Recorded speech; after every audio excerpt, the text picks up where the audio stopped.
I'm going to start out today. I'm grateful that I just got to spend a month and a half with my daughters who were both home from college, who a little sad for dad because in a couple of them, they're on their way to the airport right now to head back to Texas for college. So they go to Lamar University in Texas. They're both there on soccer scholarship. Don't tell anybody, but it's Beaumont, Texas. Beautiful Beaumont. If you've ever been there, I'm being facetious. But they're playing D1 soccer. They're getting their college paid for, and that makes dads happy. So it's a wonderful life experience for them, but I'll miss them. So, but I'm grateful I had the time with them. It's got something else. Wins, gratitude. Robin. Thankful you, very grateful that you specifically invited me to come meet with you to set up my business plan and help me see that it's really fairly simple. If you're calling your database, things are going to happen. And maybe people here do that. I've never done that in 12 years. So I'm looking forward to adding that to what I'm doing and like, wow, seeing what happens. And I've been doing it so far every day this week. It's only 2 days, but I'm trying to get the habit. But that meeting was very, very meaningful. I needed that to start the year. Oh, I was feeling stuck. So great. thank you. Thank you. Hey guys, follow up on that. If you don't have a business plan, reach out to me. You're all independent contractors. I can't twist your arm. I won't chase you down, but I'll always give you the invite. Call me. I'm happy to sit down with you and put a plan together for this upcoming year. And on top of that, I'm going to invite, this is just a grassroots thing on here. I don't know if it's on the calendar, but the first Tuesday of every month, last Tuesday, we met down here. There was about 15 to 18 of us agents that all have a business plan. We broke off. We got assigned an accountability partner for the simple reason to have somebody to be accountable to for your business plan for 12 months. Don't do what I do. Look at it in March and be like, okay. And then I put it in the second drawer from the top. Okay. So if you invite everyone, for those of you that are already involved with it, thank you for coming and continue to come. If not, just reach out to me. Let's get something on the calendar and then join that group. Okay. Anybody else wins Bucketfield gratitude? All right.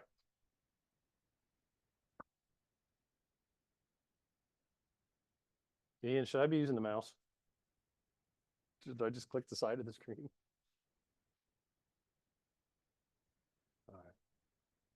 All right, we got our vendor spotlight. So you guys know that we get, people bring in food here for us to eat. I know some of you just comes to team meeting just for the food. Okay, thank you for your honesty. Thank you for your honesty. Technically my hand was supposed to be down there. Guys, we have these preferred vendors that spend the time to come in. They spend some money to come in to get to know us. And it's a great benefit because if you've got, today we've got AR Roofing here, and I'm going to invite them up in a minute, just talk a little bit about their product. Take advantage of it, get their information, put it in the phone. When you meet with a seller and they need a new roof on the house, be a professional, give them another professional they can consult with. Have people in your phone, in your database that you can refer your clients to, because how many of you get calls from your clients for just like off the wall crazy stuff, pool table movers and roofers, right? We get that, plumbers, electricians, all sorts of stuff on it. So take advantage of it. And remind me your name one more time. Rosa. Rosa, why don't you come on up and tell the group a little bit about your business and how you might be able to help them. Thank you. Hi, everyone. My name is Rosa Fernandez. This is my dad, Salomon. He's the contractor, owner, and founder of AR Roofing. I want to give a thank you, special shout out to Alejandra. She invited me out. She's my cousin. Beautiful. Thank you for inviting me. He talks about having a preferred list. Everybody has a preferred list of contractors that they work with as a company. But as professionals, as independent contractors, how he stated, you guys want to find individuals that you guys work best with, because there can be a list and everybody can choose from it and just call a number. But if you guys don't work together, it's not going to work. And that's not what you guys want for your own clients and your history with being an independent contractor. So with me, I am the chief operator within AR Roofing. Within construction, it's also important to have various contacts, having real estate agents, having all types of construction independent contractors to work with as well. Just because you turn into that middle person that the homeowner goes to you for everything. Do you know a person that can help me with my basement? And we work outside, we're roofers. But it's really good, and it shows on your end that you're doing the best that you can do to be able to help your homeowners at the present moment as best as you can, and in the future as well with their families. Is there a way that we can skip it? There you go. We've been in business now. This is going to be our 6th year.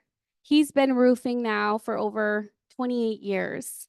So we have a really good experience with the work. The most important part of this is always networking. Always look for ways to make the experience much easier, sometimes quicker, sometimes that's impossible. But you want to make it bearable and happy, a great experience for them to be able to give you referrals to their family, to their friends, and other agents if you'll have to. We are mainly down from Utah County. We do travel quite a bit out to Salt Lake. We have a couple general contractors that we work with. And a lot of the times they ask us if we have a real estate agent that we work with. Just because a lot of these general contractors also look into expanding their businesses or selling properties to help grow their businesses. We recently have an experience with a real estate agent where she called us and she had just let us know that the homeowner was going to be selling their home, and we didn't hear from them again. But the homeowner called us during the summertime. It was last year. She was stating that she wanted to sell her home, and we didn't really know what the process was at that time. And she just let me know that they would take a break. We didn't hear from her again in January. And we were just in that middle place where, what is the process like when you sell a home? Why is it taking so long? And it was just that the real estate agent didn't know a roofing contractor or any other contractor to work with to see what they could do for this homeowner as far as minor repairs, or is this a major repair? Just, you guys know that process where the buyer comes in and says, I'm not going to buy it unless you do this. So that was our first experience with any type of real estate. I guess being in the middle of that selling process. And then another thing that we would like to let you guys know as part of doing your due diligence for homeowners, that's very important also, for you guys to have a reason to go back to them and talk to them frequently, maybe every 3 to 6 months to a year. It is recommended that homeowners get 6-month inspections on their homes, on anything that is major, which is the roofing, any basement inspections, or just going outside to see how their properties are doing. This is completely free with most contractors, but that is another way that you guys can get in contact with people and just help them throughout the way if they're not ready to buy or sell. Maybe in 2-3 years they will be.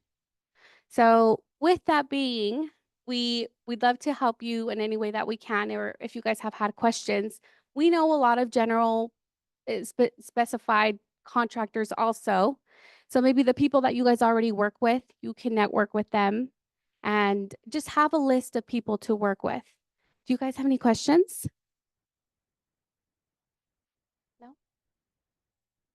You can skip it. Yeah. How can you contact me?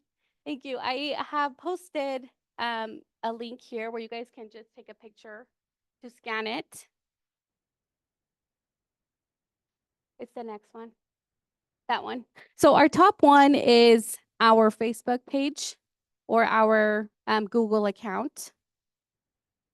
And you guys want to have a list of luxury, middle, and let's say the most affordable option, because every person that you guys meet is very different. Some people want the best of the best. Some just want a patch it and make it look good as far as it sells. And that's the type of people that you guys want to have. So when you do come into those situations, you know exactly who to call when it comes to contractors, when it comes to just experience. Another thing that I would love for you guys to keep in mind is when you do have your list, also network with those people that would help you. Because in ways, like I said, everybody works differently. Some people are super organized and want detail on every single thing, and others don't know how to work in that environment. So if you network, just go out for lunch or just talk about your ideas. He was going over having a yearly goal or having a business plan. This is something very important to have as far as your business plan. Who do I need to meet in order to get to where I want? In order to have so many transactions, who do I need to speak with that could help me throughout this process? Is there anything else?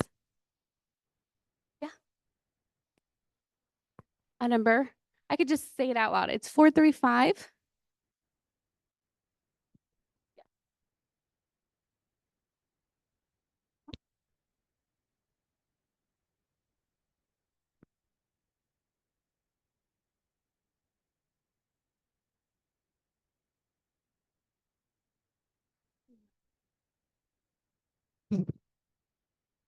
And then what we can do, since we're already in this meeting, you guys can text me your phone number, your phone number, your name, and an email if you guys would like to have any questions answered on any properties that you guys are looking at.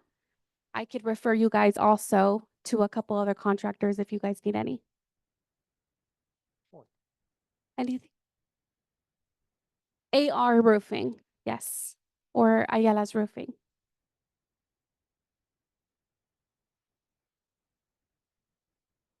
We've been out to Park City, to Ogden. We're willing to travel. Anything else? No? Well, you guys are welcome to eat. Of course, you guys are welcome to get some pizza, some cookies. It was a pleasure being up here. Thank you, guys. Thank you. Thank you. All right, thank you very much.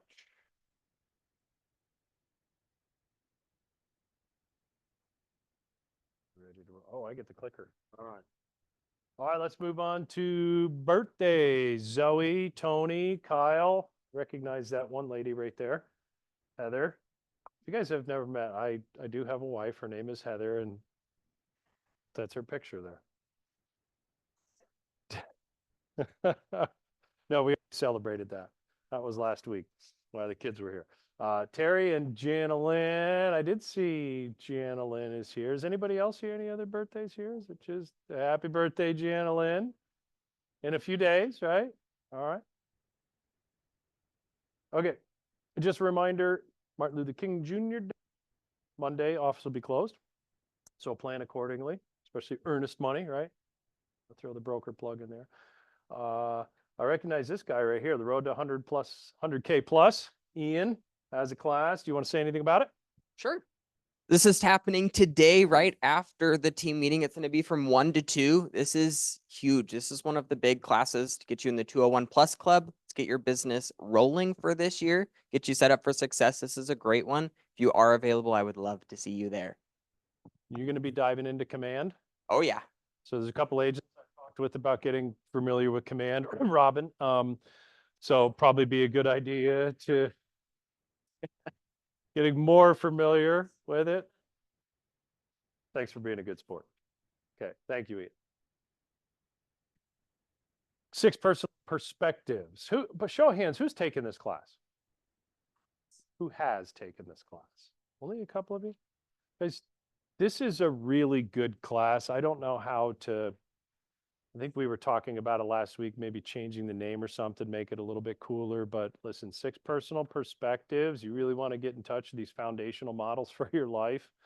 It's an awesome class. KW has been teaching it for quite some time. Worth the time, and it does look like it's elective CE. That's coming up, looks like tomorrow. Okay, and I think Terry is not, I believe Kimber is teaching that. Anybody give a nod? Yes. Okay, terrific. Or wait a second, I see Thursday, Wednesday. Is it, it's tomorrow? It's tomorrow. It's the 15th. So look at the red part there, tomorrow the 15th. Fuel. Somebody mentioned Brock, is this somebody that you know? Okay. Let's get you the mic.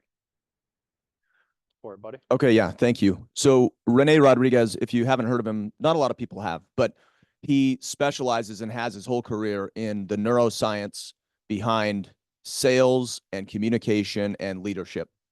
So I've been to one of his multi-day events, and it was one of the most powerful things that I've ever experienced from just my ability to communicate, and it obviously impacted my sales as well. But we're just doing I think it's a 1 hour or 90-minute webinar. That's tomorrow. So if you're free, I think it would be well worth your time to be in attendance. This guy's an absolute champion. You'll learn a lot from it. So no, it's online. So I didn't realize this was going to be up here today. So I have some printed flyers I could just pass out to you guys. You can scan the QR code. There's no cost. And this guy's a rock star. He's like, I think he's like $40,000 for a keynote. So he's not a small deal. So I think it'd be worth your time to be there. Thank you. Thanks, Brock. Thanks for the plug. Good stuff, guys. Good stuff. Okay, this here next week for team meeting. Everybody's going to be here, right? Let me see heads go up and down, because you're going to meet your 2025 ALC. Who knows what ALC stands for? Agent Leadership Council, right? Okay. We've got some terrific agents that bring a lot to this brokerage that agree to be on the ALC. It's something that I believe all agents should aspire to and have an opportunity to serve, learn, and grow. So come next week. Okay, everybody, heads nodding up and down. Good deal. Thank you. Let's see, shift, strat, power through. Get real, get right with Kimber Walton. Kimber's our regional technology trainer. Guys, take advantage of what Kimber is. She's like a big deal with KWR. She's a technology trainer. So who are my tech geeks, for lack of a better word, in here? All right, I got a few of you. All right. Wait a minute. Wait. Jeff, dude, come on. Thank you. Knows I love him, man. Yeah. Shift through Power Strata. That is next Wednesday, the 22nd. Okay. Market update. Who does these regularly? Who gets on these quarterly? All right. Shaw, your hand up. Why? Why would I get on that call, Hiram? It's really good. It's cool because you can see market trends, whether that's purchase prices, that's applications, that's renters, that's cost of goods. It's not just real estate, but it's just economical in data, and you can kind of see, what it was and how the market reacts. Yeah, and Johnny Christensen's a stud. So if you want to be more valuable, yeah. Does it give you some good up-to-date data and stuff that you can share and have talking points with your clients? Yeah, I think it's just better knowledge, because if we're gonna be advocates, we should know what we're talking about. If you're a teacher and don't know what you're teaching, then you should find another job. So, yeah, I think it's super valuable. I think they're awesome. Guys, do these quarterly with Johnny. Emily? I would just say, if you're not going to that, which most of us, we are watching it, we didn't raise our hands. Where else are you getting your information? Are you getting your information? How do you know this information? Because there's so much to track and there's so much going on that's in a million different places. This is where it brings it all together for the summary of what's happening in our market. That's what this is. So I don't know of anything else that's very specific that has all the points that's happening every quarter. So if you're not going to that, I would really love to know what it is that you are going to, how you are getting this information. Maybe we need to add that to the list. Otherwise, this is my push that you should be doing it, right? Good. You guys are hearing some reasons why you should pay attention to these. Local information, up to date, easy stuff you can share with your clients. There's the benefit, right? You can talk like a pro with your clients. So put that on your calendar, scan the doohickey thing there. Pickleballers. Who's playing pickleball? Just Robin and Hiram, Emily, come on. Who's never played pickleball before? There you go. So whoever knows about this, do you need to be a pro pickleballer to participate?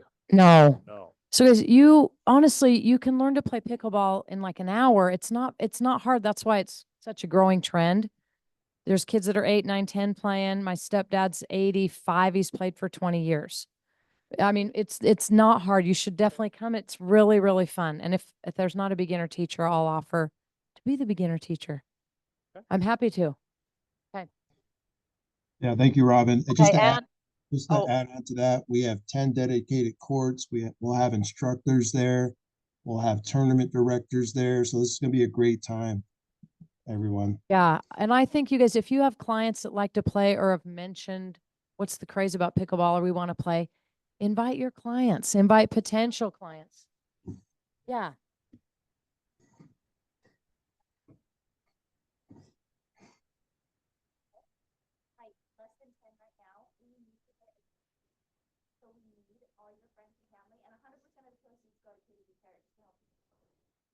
Yeah, just to reiterate that, 100% of the proceeds go to KW Cares, which comes back and Yeah. actually helps our. I mean, it could be a client event, although they're going to pay for themselves, but why not tell clients, friends, neighbors, build more contacts, invite people that aren't clients that could be, because they'll see how fun we are. Makes sense. Somebody could even make a social media post and send it out to their clients. See, I'm getting tech savvy, guys. All right, pickleball, February 7th. Be there. Who's going to family reunion? Couple hands. All right. All right. Yeah, yeah. All right, so I was told, Barry told me to say the ticket pricing increases to $12.99 at 11:59 at Central Time. So what would that be? 10:59 here on Thursday. So if you're going to sign up before 10:59 on Thursday. It's Vegas. You can drive, you can fly. It's pretty cool. We've got a good group going here. If you've never been to a family reunion, it is just really cool. I could spend some time talking about it, but talk to me. If you got questions on it, talk to one of us staff or somebody that's been there and they'll convince you to go. Oh, I guess it's time. Now I got to say, Barry really came up with a good title for this. So the title of my class today that I was going to do was just called Some Basics. Okay. So Barry came up with Simplify, Strengthen, Succeed with Mike Carmody. What I want to talk about today is everybody got a handout? Anybody not have that handout of the Some Basics that I gave you? Kind of looks like this. All right. It gets cliche to say get back to basics, right? You guys have all heard that before. Everybody's like, yeah, that's popular in January. What I went through here was stuff that I figure if we cover a little bit today, it hopefully will help you from having and help me from having to put out fires throughout the year. Stuff that you don't have to deal with so you can be with clients, writing contracts, going closings, doing what we should do as agents, income generating activities. Okay. When we get problems in contracts, and they will arise, or we say, when I made mistakes in contracts, it creates some issues that I've got to spend a lot of time trying to resolve. Okay. So let's just kind of go through them and we'll see where the discussion goes. I'm willing to kind of take it anywhere, but guys promise me that we'll just I'm going to give me a minute to talk about 8 of these, but we'll go one at a time. This is pretty simple. What the name of our brokerage? Do you have it memorized? Somebody tell me what it is without looking at the paper.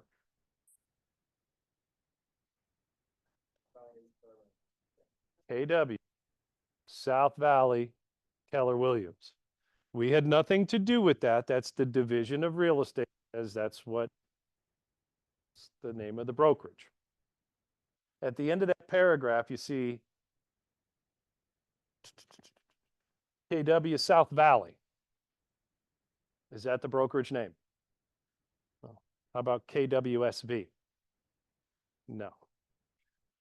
KDubs. How about Keller Williams South Valley? You guys get my point? I know it is, but here's what I'm going to ask you. Back to base. Take a look at all your advertising. Make sure that you have the proper logos. Okay, we have approved logos. Bonus points from anybody that can tell me if you needed a logo in 3 minutes, where would you go find it? Bonus points. Be a home hub.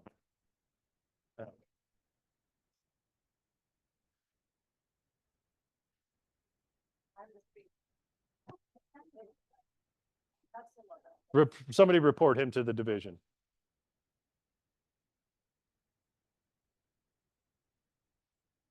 There you go. There you go. And I take no liability for that, but it does bring up a little bit of a point where somebody said internal. Forward facing to the public, guys, just make sure when you fill out the REPSI, if it doesn't auto-populate in section 5 on agency disclosure, typically I'm assuming most of us are auto-populating our contracts. If you're handwriting, KW South Valley Keller Williams. If you're advertising on social media, all of this. If on your email signatures, just make sure you have the right logos. On social media, when you're doing posts on it, if you put the logo on, just when in doubt, slap the name of the brokerage name, which you can type in KW South Valley Keller Williams, right? Just so you don't have the division. I'm assuming you guys are doing social media, Instagram, all that kind of stuff. And everybody asked me about the one-click rule. And if you got a picture on there, if you got to click it, here's the way the Division of Real Estate looks at it. So you guys go back, look at all your advertising. Division wants to say, can they see the name of the brokerage within 3 to 5 seconds on any of your advertising? If you can't, get the name of the brokerage on there. Cool? Everybody good on that? It's not fun to talk about, but just clean it up. You won't have to worry about getting any notice from the division that you're going to get a $500. So I feel like advertising is kind of gray. Like, what is advertising? What's just a post? Would you say anything real estate related? Throw it on, because it's Yeah. like, what if it's just a story though? What if I'm just like doing a video? Do I need what if it's not a post? It's just like a video. If you're posting stuff about your dog and stuff like that. No, I'm saying like a post, like you're like, hey, I don't know, for example, like a life in the realtor. I'm gonna go show this house, this house, this house. Like, okay, good like, point. do I need to brand Yeah, that? no, I'm not I really don't like think advertising I anything. don't think you necessarily need to. If you're marketing a specific property or you're marketing your services, just have the name of the brokerage on there. Even if you don't have your name and phone number on it, have the name of the brokerage on there. Because again, not me, that's a division. Just want to say general public needs to know that you hold a real estate license and what broker you're affiliated with. Lisa, did you have a question?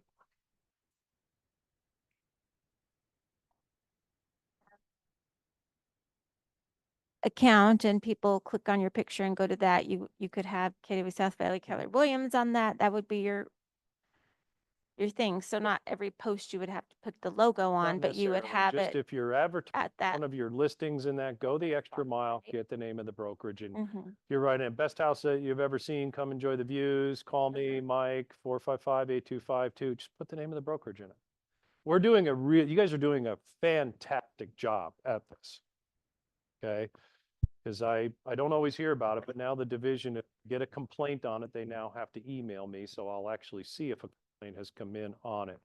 But just, you're doing a great job. Continue to do that. Take a look at your advertising, right? So next one I'm going to come on to. Deposit earnest money in the right place and in the right time.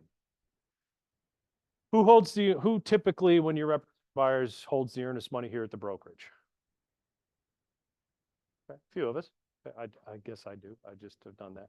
So I know when you go under contract, how many days do you have to deposit to receipt the earnest money with the brokerage? I'm seeing everybody before, right? It's right in the contract. You ever forget, read the first part of the REPSI. Answer to 99% of our questions are in the forms that we use, guys.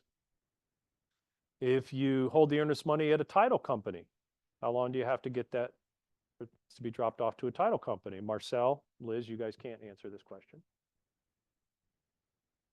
4 days also, right? No matter where it's held. Okay. Can you hold earnest money as a buyer's agent at the seller's brokerage?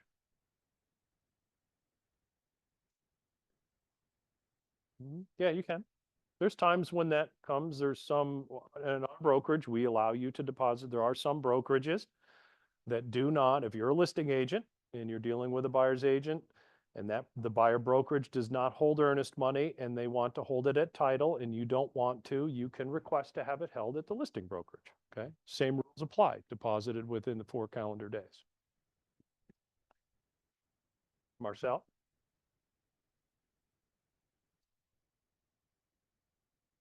So we ran into a couple times with buyers. They are going to wire their proceeds, not the proceeds, excuse me, the earnest money from their brokerage account, Ally, etc. So a lot of times they don't have a lot of experience, and so they'll go into their app or whatnot and they'll do it, and they do it wrong. Then it gets lost in wireland or whatever. So just when you're talking to your buyers, just make sure they've maybe wired before. Make sure it's not an ACH. Just because we had one where he did it through his Wells Fargo account. He did it wrong. He put the beneficiary as our bank instead of us, Okay. and it got lost, and he canceled, and so they kind of had to go back and forth and fight because we never received it You because he never entered it received in it. wrong. So If title doesn't receive it and it's not received in time, even if it was a screwed up wire, as a buyer's agent, you have a responsibility to let who know. As a buyer's agent, you just found out your earnest money was supposed to go to Real Advantage Title. They didn't receive it. It's day 5. You're the buyer's agent. Who you calling? Well, I hope your answer would be the listing agent. The listing agent, no, there's been a snafu, but I'm calling to let you know that we didn't receive the earnest money and here's the reason why. Okay, communicate. You can go SARS, may do an addendum or come talk to me. So if you are using a title company to deposit your earnest money, meet with that escrow officer, and as Marcel talked about, you understand how to explain to your buyer how the earnest money to them, okay?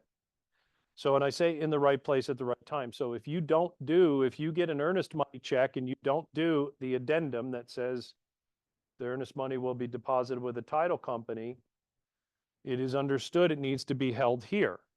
If you then deposit it with a title company, a little bit of a problem. Your buyer could potentially be in default.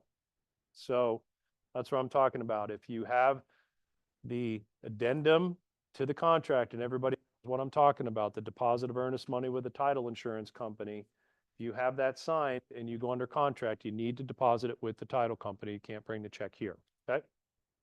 Where that comes into play is, hey, title company's not open on the weekend. I'll just receipt it in here to the brokerage.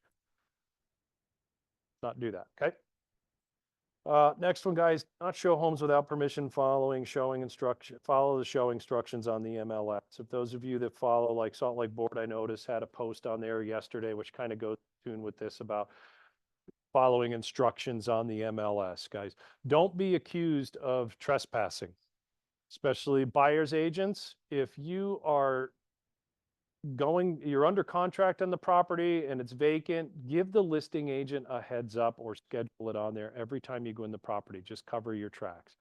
You may have a great relationship with the listing agent, but that listing agent may have a finicky seller, especially if the property's occupied. Okay, don't just assume, hey, we're under contract, we can go anytime we want. Communicate.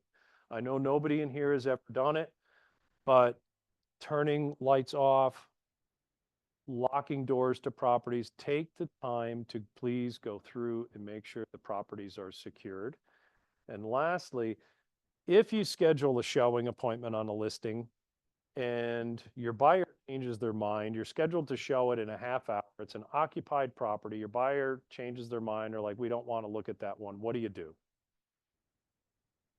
I heard call, let them know, dude, courtesy call. It's not that hard. Can't go on a line, cancel the showing, put a reason in there. Sorry, we just ran out of time or something. Do the courtesy. Don't just no show on people. We've all had, as listing agents, we've all had clients where, hey, you're scheduling the showing between 4 and 4:30. You got to pack up the kids and the dogs and get everybody out. And then the person doesn't show. Looks bad on all of us. So there's my lecture on that for today. Any questions on it? Mm-hmm. But I was reading and I don't see another part where I can ask. My question is, how now on the MLS or Showtime, they ask you to say yes if you have a buyer broker agreement to show the homes. Mhm. If you probably don't have the buyer broker agreement, but it doesn't let you continue to make the appointment, do you just hit yes? So what do you do? So you're scheduling a showing, but you don't have a buyer broker, Exactly. meaning you're just looking at it yourself. No, no, no. just If pre- I'm taking my client, but it is, let's say, by any circumstances, I still don't have a buyer broker agreement. But for me to be able to submit a showing is asking It's asking, if okay. I have that I should have a buyer broker agreement. But you will have it before you, yeah, That was my question. yes. Yeah. Yeah, we're not allowed to. Can you show a home to a client without a buyer broker? I want to hear everybody No. answer the question properly. Can you No. show a home without a buyer broker? No. No, you're in violation of a national settlement, and you don't want class action attorneys coming after auditing files or somebody turning in. I don't know how it'll happen, but at some point it will happen, guys. And if you're violating something that is as a member of the NAR, you've agreed to, and you're doing something not, they're going to consider it fraud. Does E&O insurance cover fraud? So in that case where if hey, I'm meeting them at 5, I'm scheduling it for tomorrow, I'm meeting them at 5 o'clock tonight. Wendy, in your case, maybe this is what comes up. Scheduling appointments for tomorrow. I don't have the buyer broker signed yet, but I'm meeting with them tonight and I'm going to go through it.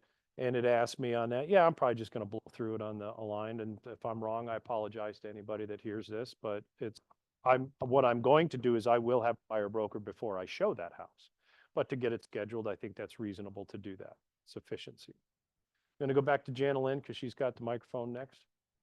I was curious what other agents do if in the event you are showing a house and it's occupied and exterior doors are unlocked when you get there. Do you guys lock them when you leave? My answer to that question is I called the listing agent and asked, what do you want me to do? 'Cause Okay. I got here and the doors were locked. Is the homeowner just walking around the neighborhood? Quick call or text, guys. See, that's what I When usually in do. doubt, I'm locking up. I just don't know if it's that. Anybody else have a thought on that? Please share it. But when in doubt, I'm locking it up unless I've got specific instructions otherwise. If you see like a garage door that's unlocked, don't lock it. Like I've had clients get locked out of their homes because an agent locked the door that was not locked. Let's do a quick clarification. The man door, and everybody knows what I'm talking about, that goes from the garage into the house. That's what they taught me a long time ago. Don't ever lock that door. If I get there and it's locked, I note it. I'll just shoot the listing agent a text. Hey, man door to the garage was locked. Maybe the previous showing did it. Do you want me to unlock it? But kind of unwritten rule is the man door into the garage. Don't lock it. Who has a key to their house on them all the time? I don't. So, okay. Allie. Just to her thing on the buyer broker agreement, you also need to have one with if you're showing your own family. So like I just did a buyer broker agreement with my husband because we were looking at properties. So just make sure it's always there. Yep. Good point. Potential buyer, whether you're related to them or not, right? Okay. Final walkthrough with your buyer. Okay. Guys, if you'll do this one, this is going to save you at some point, maybe not this year, but pretty soon, it's going to save you some time because as buyer's agents, if you're negotiating repairs, in a perfect world, I would love it if we were not able to negotiate repairs in a contract. It could only deal with cash credits. It would make everybody's life a lot easier. But we do. Historically in Utah, the way our contract is, we get under contract, then we come back. For the COVID years, we usually take an opportunity to negotiate repairs being completed with the seller.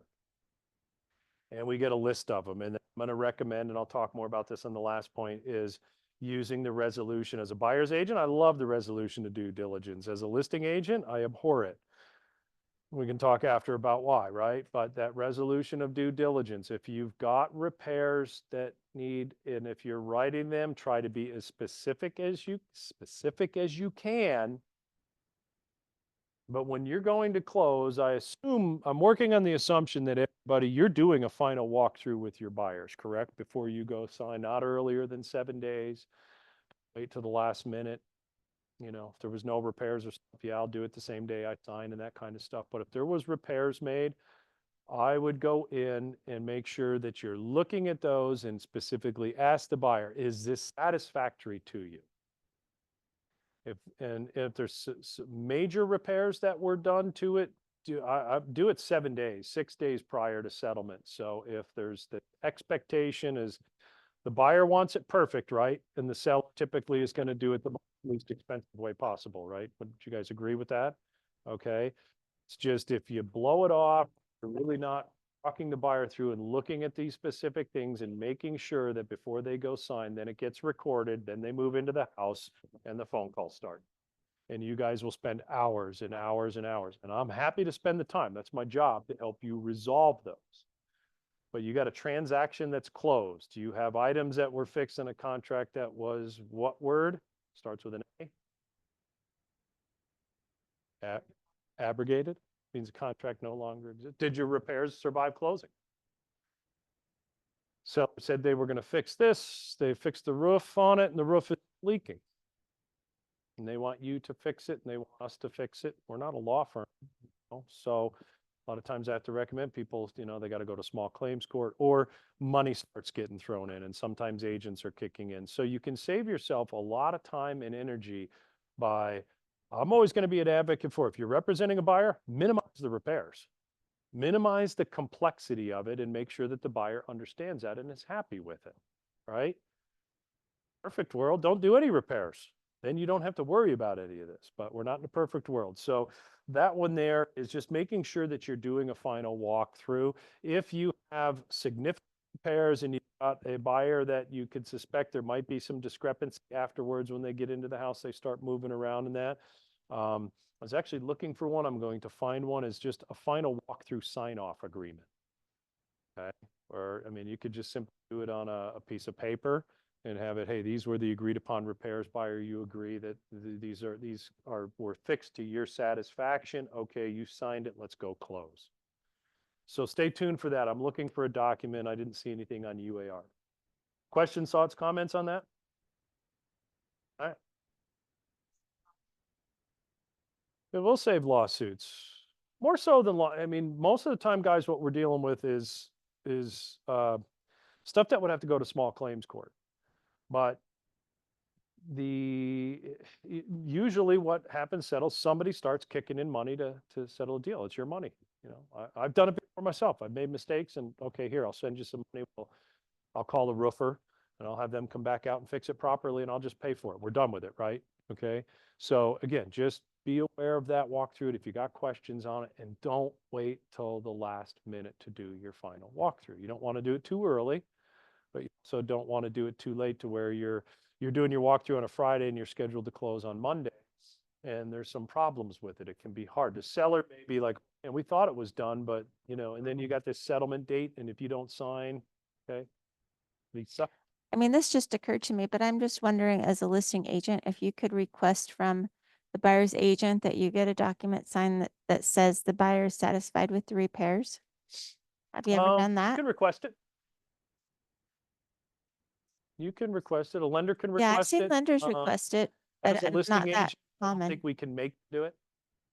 Can't make them do it, but simple communication with the other agent. We don't want to be dealing with this for 30 days after this closes. Are we all on the same page? If there was repairs that were on there, follow your written instructions on that resolution of due diligence. Get the receipts. You as the agent, collect the receipts, make sure you have them, make sure the buyer has them, not just that, oh, I had it fixed over there. Make sure the buyer is happy with the repairs and have all the information, because if you don't, they get out, they start talking to an attorney, they're going to come after you because you have some liability in it and you have E&O insurance. They're not coming after you personally, they're going to come after your E&O insurance. I was just gonna say what you said about getting receipts, and I also ask them for pictures. Mhm. I always say, please send me pictures and receipts once it's completed, so that I'm not waiting for that last minute. And then I usually go like the day before, so that we can make sure the home is in the same condition as we get ready to There close. you go. Same general condition as it was when they made the offer. Guys, take that. If you know there's work going on, you don't have to drag your buyer over there. You can ask them, but as a, can you call, hey, I just want to go and check the status of the repairs and take pictures and send them to people. Be proactive. In the long run, it will save you time, energy, and mostly money. Okay, disclosure of interest. Who's heard me harping about this? You guys can nod. You guys can throw me under the bus. Yeah, disclosure of interest. If you, as an individual who holds a real estate license, you're buying a property for yourself, for a spouse, or you're selling a property for you or a spouse, you need to get the disclosure of interest, which there's an addendum for that. There's a specific addendum for that. You need to get it in the earliest opportunity in the contract. If you're the listing agent selling your house and you receive an offer and it's just fantastic and you want to accept, I'm going to tell you accept it, but send an addendum right away that has the disclosure of interest in it. As a broker, I'm going to tell you counter it. Counter it with the disclosure of interest verbiage in it. Cover yourself, okay? Because the state says that buyer that's buying that house needs to know in writing that you have disclosed that you hold a real estate license. Does anybody ever really care? But we have to do it. Division, division, division. Guys, that's a big one. That's a big one. If you're representing a relative, which could be a spouse, anybody, you're representing a relative in a transaction, you're representing your cousin, you write the offer on it. Get it in with the offer. It's not that hard. I've even seen agents do this. Was just dealing with our agents in here who had a buyer's agent that was going to write the contract on it and ask, hey, can you do me a favor? And can you, when you send your offer over, put the disclosure of interest for me that I'm a relative of the seller? Help each other out. Have to prevent counteroffers, et cetera. Can you do that? Yeah, can get it in there. That's a big fine. You can lose your license over that. You probably wouldn't. I'm going to take a little side here. How many of you in here use transaction coordinators? Okay, high percentage of you are using transaction coordinators. Is the transaction coordinator responsible to make sure that that disclosure of interest gets in there if they're writing it? Should transaction coordinator have any liability or responsibility in that transaction? They do, right? They, competence. But when it comes down to it with the division, it's you as the licensee. You did a deal, you didn't do a disclosure on it, told your transaction coordinator something got lost in translation, it didn't get in there, and the division comes after you. The minute you mention and try to throw the transaction coordinator under the bus for anything, the division will come down. They're going to come after you with both barrels to make a point. Difference between $1,000 fine and a $5,000 fine, okay? I see some patterns in here that I have a lot of. We have wonderful, and I'm not going to mention any names lest I leave anybody out. We have wonderful transaction coordinators in this office that do a bang up job. I'm often getting text questions from transaction coordinators about contractual stuff that I would be much more comfortable if I was getting that question from the agent themselves, especially new agents. Okay. It takes time to learn this stuff in the business. Call me, please. I'm always try to be available. At the worst case scenario, it might be a couple hours before if I'm in an appointment to get back with you, but usually we can handle things on text, and weekends it could be a little longer, but I'm usually available. So that being said, if you're relying a lot on your TCs, it's good, but be careful. When the TCs, I'm kind of like, why the agent should be asking me this question, not putting the pressure on your TC to figure out how do I write this, okay? Because you're ultimately responsible for your action. What do I want to say on that? Just be careful, all right? Disclosure of interest. I promise you I will talk about it again sometime. Follow clear. Who knows what clear cooperation, the 5-day rule, and all this kind of stuff is? You guys have this set? Okay, clear cooperation. That's the everybody's talking about, lawsuits flying around. It just says that you can't do any marketing on your property until it's on the MLS. Can you put up a sign 5 days before the property goes on the MLS? No. 24 hours, I think, is the rule. 24 hours. Social media posts coming soon, and it's not on the MLS. No. Division's looking for that stuff. Could you do? Like in the past, I did a post without any pictures, without any addresses, and said, this month, I have a townhome coming up in Salt Lake County and a single family home that's going to be for sale in Utah County. Is that just stay away from it? Yeah, Where there's no direction? There's no specific address and that, and I don't know if I have the exact answer for that, but my gut tells me you're probably okay with that. But if you're on a Okay. specific property, I won't, I don't go to the property. I'm not taking any showing pictures, but it's just a way to show people busy, all of us, you know, we have stuff coming up. I think that you're okay. Okay. Just make sure you put the brokerage name or the logo, Okay. just so the general public knows. But if you have 123 Main Street, who knows 123 Main Street?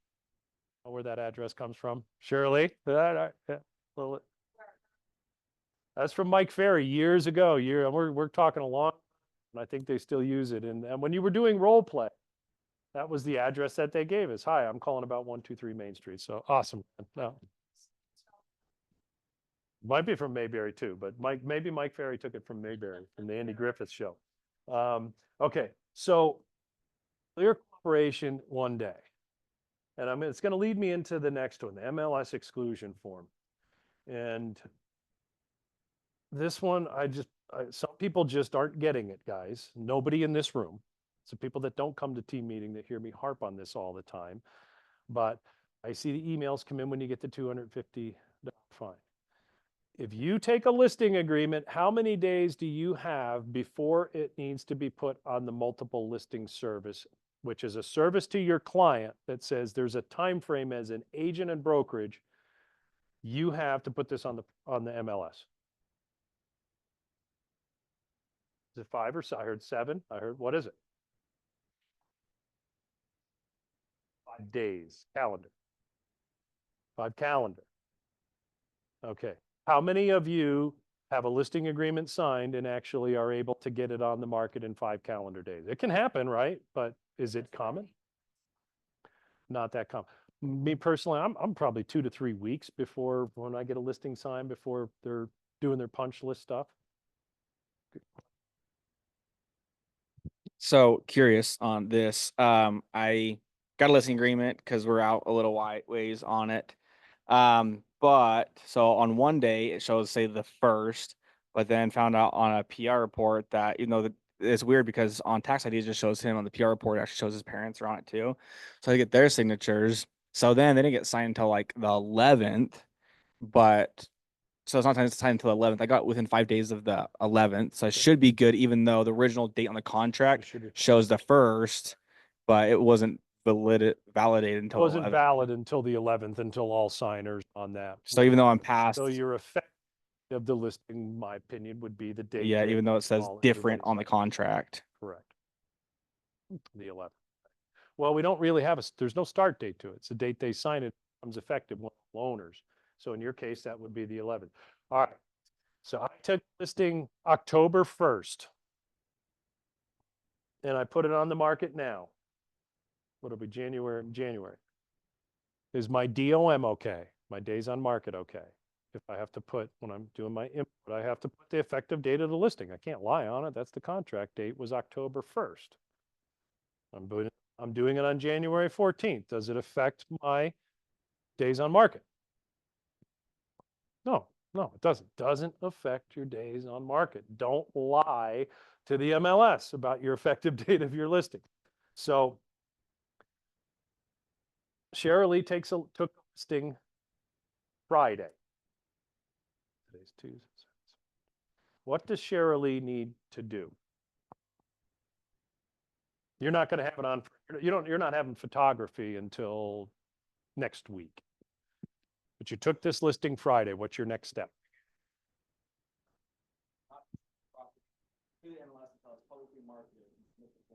Okay. Exclusive form, which no longer exists, right, guys? If you still have a PDF copy of it, sign it all you want. Have your seller sign it. What is happening is people are going out, they're just doing a regular listing agreement, and then they're going to the MLS, they're going into the online MLS form, and they're filling it out within the 5 days, and they're sending it into the MLS. And you're probably okay with that until you're not. Are you committing fraud by signing something where you're filling something out where it specifically that you have written permission from your seller to withhold the property from the MLS longer than 5 days? I wouldn't want to defend that. I can't have your back as a broker. So it specifically says on that form that you have received written permission from your seller. So I'm going to invite you to, somebody's just got to figure tell me how to do it, is the very first broker moment I did in April had this on how to do it. I do. On my listing agreement, every one of them, I do an addendum that says seller instructs the buyer's brokerage to not on the MLS until it is ready to be publicly marketed. When my seller signs that listing agreement, I'm good. I have written permission. I go to the MLS. I do the input form, the MLS online input form that says I listed it on this day. They've signed it and they've asked me to not have it on there until it's ready to be publicly marketed. Then 3 weeks later, when I go to enter in my list date, and it's not within 5 days of the date I'm entering it into, it will trigger something in the MLS. MLS is going to go look, yep, Mike did his form.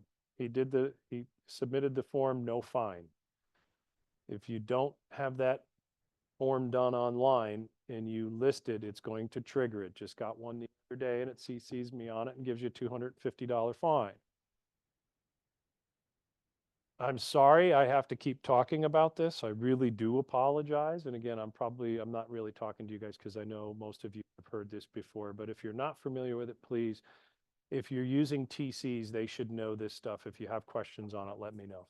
Just trying to protect you from getting eaten up by fines. All right, the last one here, I can just say, we have a form for that, right? You've heard me say that before, guys.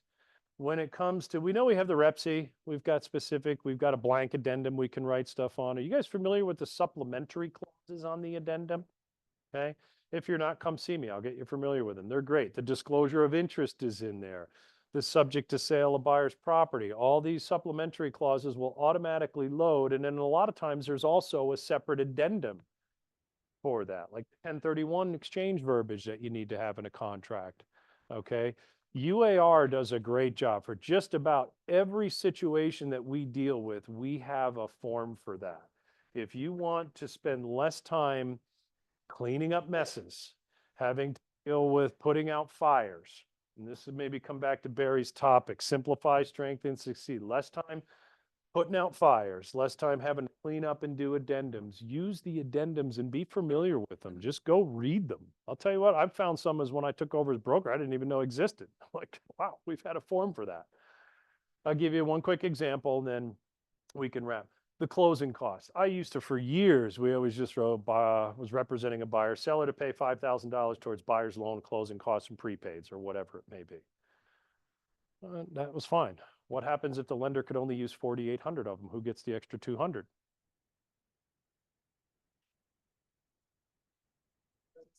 Doesn't say, not specified. In theory, it would just be seller would get extra $200 back. Can't just go, but our closing cost addendum. So if you're using if you're writing a contract and your buyer's asked you to ask for the closing cost to be paid, use the addendum that's in there because it deals with that issue where it tells the buyers if you're getting 10K in loan costs, and we've all been in that situation where the lender says, hey man, I can only use, I've gotten like a warranty for 12 years, but I still can use 9 to 10. Addendum says right in it, buyer has the right to reduce the sale price by 1,000, no questions asked, okay? And then there's none of this back and forth of whose is it. So